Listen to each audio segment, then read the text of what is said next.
On Larry King Now, I welcome back the hilarious and outspoken Dennis Miller. It's a literal minefield out there. Everybody's like emotional hemophiliac, politically correct grievance junkies. Everybody's all too eager to throw themselves on the tepid grenade of minor insult. If I was a kid doing comedy, I'd stand up there, I'd get my hook, maybe just to signal a little or whatever's going on right now, and then I'd get out of there for some sort of streaming show. And I will say this about Trump. I think his outer voice, warts and all, is a completely accurate depiction of his inner voice. I don't think Hillary Clinton's inner voice and outer voice have ever even had a cup of coffee together. And to me, it is dangerous in a way because never have lives less lived been more chronicled. Plus, pet peeve. People who are incessantly on red carpets decrying the hollowness of show business. It's all next on Larry King Now.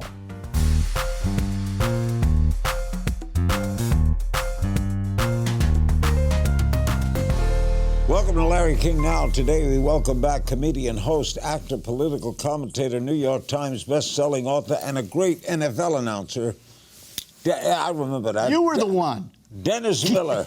Miller is returning to stand-up with a new comedy special called Fake News, Real Jokes. It'll be released November 6th, a pretty ominous date in American electoral history. It'll be released through Comedy Dynamics Network, and it'll be available to stream online. Before we get to the new special, I want to talk about what do you make of this whole Kavanaugh thing? Can I say this? This is the can say weird place anything you we've want. reached in American history, where you can literally, if you go one way on that, you'll only piss half the country off. I don't know. And I'm not saying that to be arch, coy, infuriating. I don't know. I think he knows, she knows, and if that other guy was in the room, he knows. Those are the three people who know. I am reminded that there's never more certitude in the United States of America when there's a complete lack of surety on a subject. I mean, everybody has established such finely defined camps, and I think none of them know. What do you make of the uproar? Well, listen, on both sides. There's an uproar now on absolutely everything, so it doesn't surprise me. All I know is I do believe that once somebody makes an accusation, it has to be looked into. And if listen, it's a bad thing for your case if you say there were 5 people there and the other 4 say it didn't happen. Where do you go from there? Do you go from there and come back and say, well, we have to put Kavanaugh's nomination down now. It's over. And you go, why? What was the determining factor? Well, she said there was 5 people here and the other 4 said they weren't. How do you go that way? Let's talk about your new comedy special, Fake News, Real Jokes. More of a hook title. You know, it's Good not, title. I'm trying to get laughs for an hour. Some of it's politics. I'd say 66% of it isn't, 33% is. Okay, The Hollywood Reporter said the most cerebral, astute, and clever stand-up ever. I think they said that, I think that was during LBJ's administration. If I'm not mistaken. No, it's a nice compliment, but at any given moment, Larry, and I don't know, haven't you found this? If you're going to make a long run in show business, you better learn how to ride those swells, man, because you're going to have times you're up, you're going to have times you're down. I don't want to sound like Walter Alston here in the dugout, but you're playing 162, you better, or maybe 154 when Walt was there. You better get your emotions right because there's going to be times you go out there and it's not happening as well. Are specials different than a gig? Yeah, sure. I mean, in what way? Well, a gig, quite frankly, can be a little less polished. It's just the truth. In some ways, people like that it's less polished. You know, if you show up and somebody's an automaton, you've bought a ticket, their name's on the marquee, you never have one honest moment with them where they show any doubt, any imperfection, any sort of, I'm trying something here, but I don't quite know. I think you walk away thinking, well, yeah, that was pretty by rote. If something happens, like if Cher calls Letterman that word, you think, wow, that I remember forever. When you get to a special form, though, it has been bonsai'd down. You don't want to go in with a sloppy Mr. Miyagi bush. You got to go in, have it pretty stylized, pretty nailed down, and then, you know, that's what's demanded on that given night. They're looking for around 58 minutes that's tight. They don't do 3 nights and then edit some I of the did best? 2 nights, or 2 in one night. But listen, it's like Saturday Night Live. If you used to kill at dress, you were screwed at air because you thought, geez, I just left my fastball on the field in warm-up. So when you do 2 in one night, you're trying to kill the first one. Yeah, I just want to get it out of the way. So the second one, you can extrapolate, meander, try some different things. But the first one, gee, I'm just trying to crunch the ball. Fake news is in the title. What are your thoughts about this fake news? Do you believe there's fake news? Oh, I think there's always been fake news. But I've been in the business 61 years, Dennis. A lot of them at CNN, at big local station. I have never seen anyone go to anyone of authority and say, let's get this guy, or let's skew this story this way. Never saw it. Never. What's you fake don't think? news? You don't think? Well, let's call them what their hybrid name was. You don't think Woodstein went in and there were guys orgasmic in the editorial room to get invited to Ben's Christmas party who went after Richard Nixon? Especially only that they had something. Oh, I think from the moment he compromised Melvin Douglas's wife in the California thing, I think he was a. Did Roger Mudd go after Ted Kennedy? Well, listen, if you're going to. I mean, come on. They're asking good questions. Woodward and Bernstein followed the case. Do you think they would have followed it against anybody? I think yes. I don't. Okay, on that note. Well, we just agree to disagree on that. I think Jack Kennedy got a wider berth. That would be my thing. You know, I watched there's a Pennebaker documentary called Primary. Have you ever seen it? I think it's by a guy named D.A. Pennebaker. He follows Jack Kennedy around before the full explosion of the Kennedy mythos. They're going against Hubert Humphrey. And it's kind of, and you could just see. What they did to him in West Virginia, but the press didn't do it. Kennedy did it. Fake polls and. Listen, I just don't think as much of journalists as you do. You've been in it more for 61 years. Do I think they're human beings who bring an agenda in? Yeah. Our guest is comedian Dennis Miller. His comedy special, Fake News, Real Jokes, out November 6th. When we come back, Miller on his views on social media, comedy and politics, and if Americans need a better sense of humor. Stay right there. Back with Dennis Miller. The special will be available November 6th through Comedy Dynamics Network. It'll stream online. Now, are the primaries November 9th? No, I think that the election's November 6th. I think they're rolling it out the same night. So can you comment on it? Well, obviously, I shot the special already. So did I push some chips in on a couple futures bets? Yeah. Okay. Comedy is nothing except the floor at the Chicago Merc. You know, it's not like you do these one night and they're out the next day. The last time you were on, Dennis, you told me you never judged the president in their first 6 months in office. Yeah. All right, we're past that now. What's your judgment on this administration? I like some of the results. You know, I think he's crass. I think there's days he's boorish and you shake your head. I don't get saying she only had one beer the other night. I don't get going into Charlottesville after and saying there's good people on both sides. I don't get the John McCain thing. I don't get a lot of that, but I do get some of these results. And I will say this about Trump. I think his outer voice, warts and all, is a completely accurate depiction of his inner voice.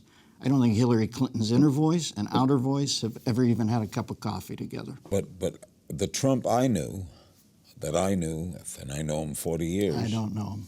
Was in favor of, certainly was in favor of right choice, was in favor of single-payer health care, was a big supporter of the aforementioned Hillary Clinton, cash-wise and otherwise.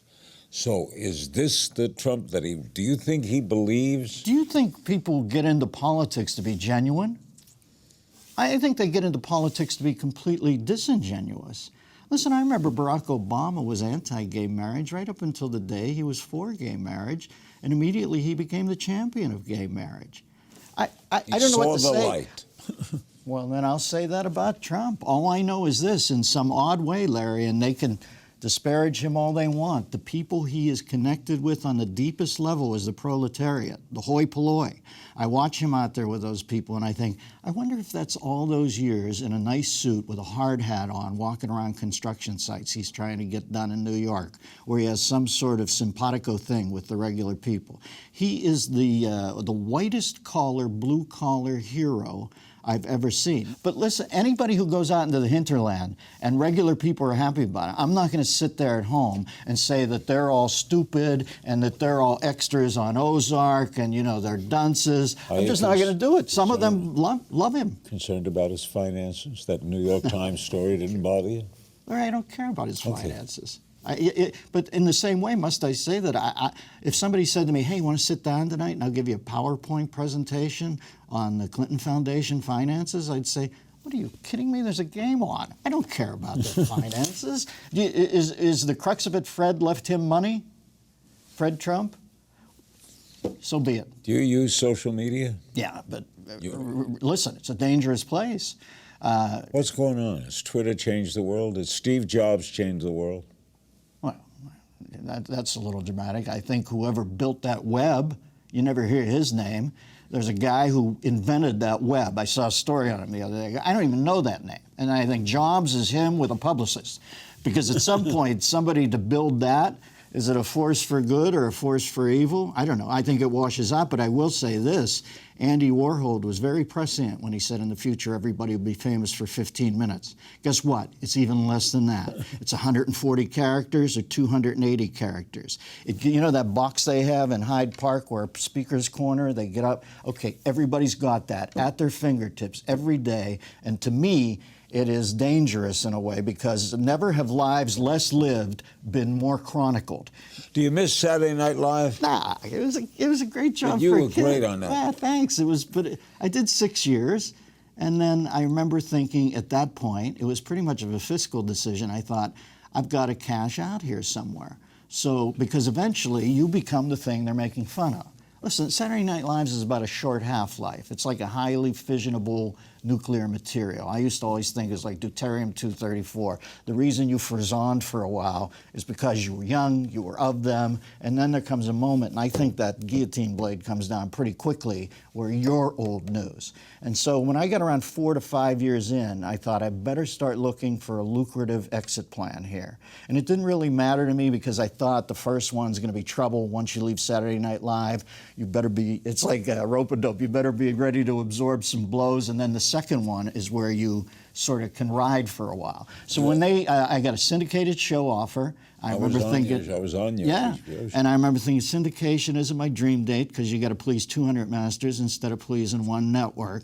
But I remember the cash was right. No, I'm not trying. Listen, I like writing jokes. I like telling them. But what are you in this business to be bereft your whole life? You know, I want to walk around and want to write poems. I wanted to make some money, so I bailed out at the right moment, got whacked summarily, but then I went to HBO and had 10 seasons. So there you go. What do you think of Alec Baldwin as Trump? You know, I can't say I watch the show. I see the caricatures of him.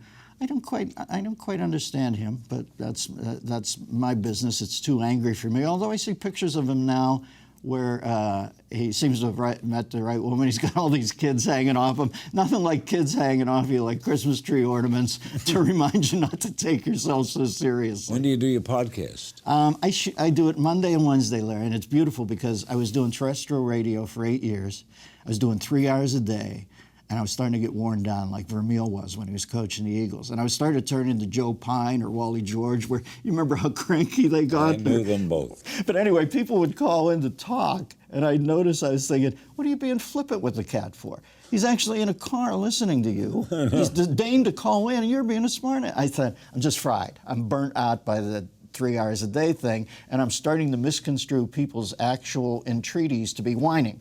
And I thought, it's time to get out. The podcast is perfect. That's the same stuff I used, I almost try to make it 50 minutes to re-echo all the shrink appointments in my life, where I go in and like at 50 minutes, even if you're in the middle of a deep, I don't even know if you went to a shrink, you seem so Brooklyn basic, but you're with a shrink and like, you'll be telling him something, you'll think, well, this is the linchpin of my life, and he'll go, hey, time's up. November 6th, they'll release the new comedy special, Fake News, Real Jokes. The guest is Dennis Miller.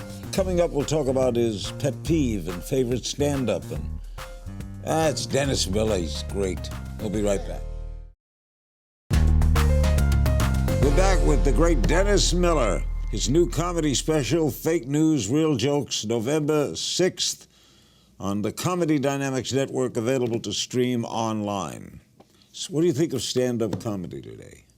I think listen, if I was a kid today, it would be a brief stop.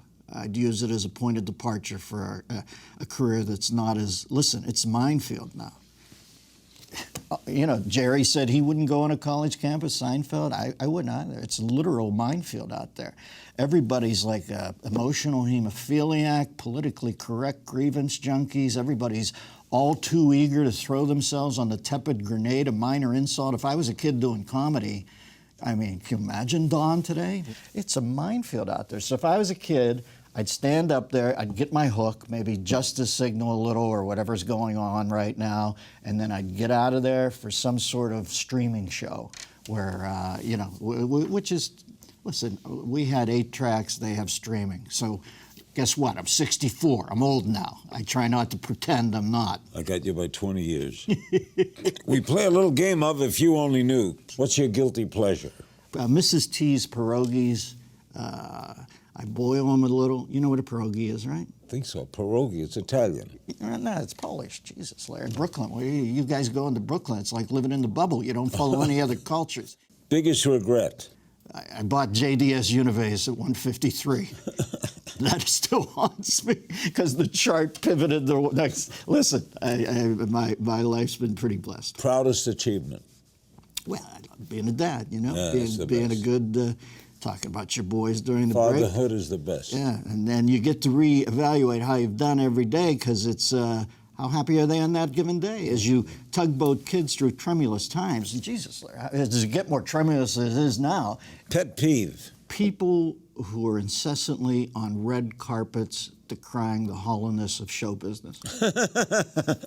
You know, if you're going to be in, do the whole Dave Chasen thing where you just show up, I'm a big honking star and I dig it, give me some chili. But these people sidle up and go, well, the world's a heavy place, I shouldn't be. Well, you're there! Favorite stand-up comedian today? Today, Brian Regan. Favorite city to do stand-up? I just had a nice time in Knoxville, so I'll say Knoxville. Okay. Something never fails to make you laugh. When I watch an old thing that Carson's in and it's dying, and he gives that look at Ed like that. Yeah, Johnny's so cool. He's even got an ascot on in some of them, and you know he puts his hands behind his back and looks over, and you know Freddie, the Cordova's is howling, and he's howling, and you hear Ed get all Marini on you. You know he's had a 2-gin martini lunch, and you hear him like kind of laughing, and Carson. He had that Kills down, me. didn't he? Kills me. Country you've never been to and want to visit? Well, believe it or not, I've never been to Scotland, so I'd like to be there. But I did go to Antarctica, so I've crossed that off my list. You did go to Antarctica. What was that like? 2 weeks on an icebreaker in Antarctica. Why? Very cool. You know what's weird about it? Just like Ireland or Scotland. No, I'm kidding. It was. It's like you're on another planet, Larry. But I'm telling you this is the weirdest thing. You get down to the end of it, as far as you can go on a boat, which I think is 67 south.